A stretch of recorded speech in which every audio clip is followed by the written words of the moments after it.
Olá, meu nome é David Oliveira Vieira, sou aluno do curso de graduação em Teologia da Universidade Estácio de Sá e hoje, dia 11 de maio de 2020, estou gravando este vídeo para apresentar o meu trabalho na prática como componente curricular e vou falar sobre os aspectos antropológicos e sociológicos da educação. Nesse trabalho, eu devo observar, pesquisar e construir o conhecimento com respeito aos entornos geográficos, sociopolíticos e culturais de onde eu vivo. E para falar sobre esse assunto, eu vou usar como exemplo os acontecimentos que ocorreram na semana passada, mais precisamente no dia 6 de maio, em um bairro próximo de onde eu moro, na cidade do Rio de Janeiro. O fato se tornou uma das principais notícias no Brasil e de repercussão internacional com a operação da Polícia Civil na favela do Jacarezinho, considerada a maior e mais letal operação policial já realizada na história da cidade, onde resultou em 28 pessoas mortas até o momento. Dentre elas, um policial civil e passageiros de um vagão de metrô que passavam próximo ao local também foram atingidos por tiros.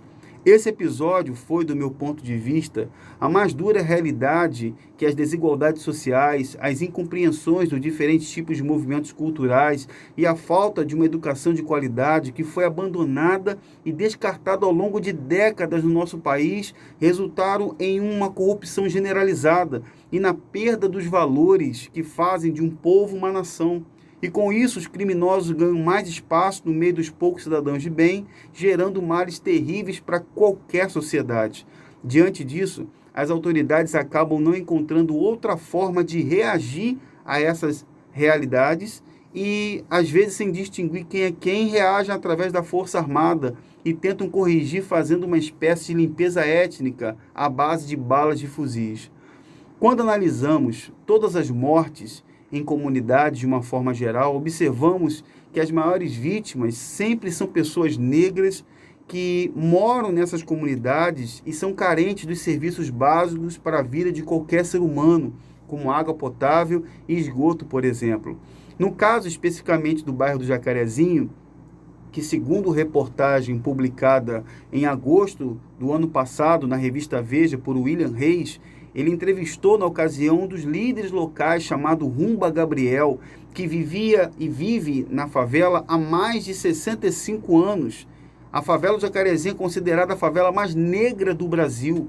A Prefeitura do Rio de Janeiro estima que a favela do Jacarezinho tem em torno de 40 mil moradores. Ela é considerada uma das favelas mais violentas da nossa cidade. Você só consegue compreender as situações do presente de qualquer sociedade, não somente quando analisamos as ações de cada indivíduo, mas quando também conhecemos a história, a origem, a cultura daquele grupo específico, e não é diferente do Jacarezinho. A área onde fica hoje a favela do Jacarezinho pertenceu à família do ex-presidente Getúlio Vargas, que doou espaço para as famílias locais a ocupassem.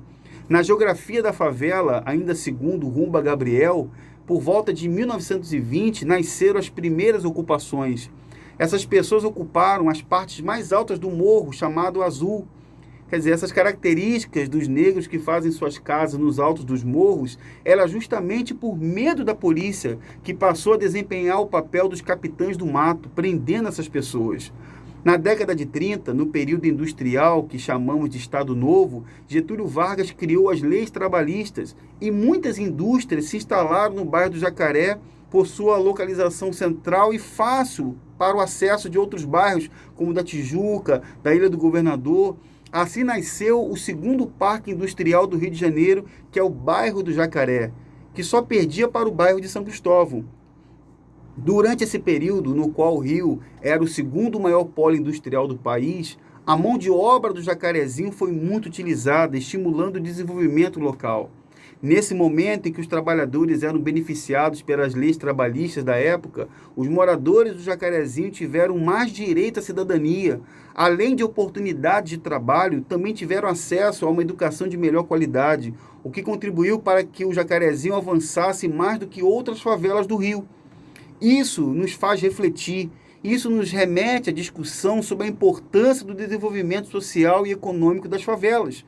A falta de investimento resulta em um aumento de problemas como a violência, a desigualdade no acesso à educação, o saneamento básico e tantos outros indicadores sociais que acabam fazendo com que o carioca e também outros países, outros estados apenas enxerguem o cenário negativo das favelas no Rio de Janeiro. Bem, já diz o velho e conhecido ditado popular: para toda ação existe uma reação. Eu acredito que as ações positivas podem mudar qualquer cenário negativo. A ação de um aluno, a ação de um pai de família, a ação de um professor, de um morador de uma comunidade, de um governante, de um agente público, enfim, todos que compõem uma sociedade. Ações positivas trazem reações positivas. O professor e sociólogo alemão Max Weber usava um procedimento em seus estudos muito interessante quando ele analisava o comportamento e as ações sociais que motivavam cada indivíduo numa sociedade. Eu gosto de pensar no estudo do professor Weber nas ações humanas diante do meio em que vivem. Podem ser racionais, podem ser irracionais, afetivas, tradicionais, todas, uma coisa é certa, todas essas ações, sem dúvida nenhuma, trazem uma reação que vai definir aquela sociedade. Boas ações trazem boas reações. Eu quero reafirmar. O que me deixa espantado é que num mundo globalizado, digital, conectado e repleto de redes sociais, os conflitos de interesses tornam as pessoas cada vez mais antissociais. E a falta de um diálogo na busca do conhecimento das sociedades multiculturais, no respeito às diferenças, a fim de trazer um bem comum a todos, parece ter ficado apenas nas ideias dos grandes pensadores do passado. Então, vamos refletir e vamos reagir.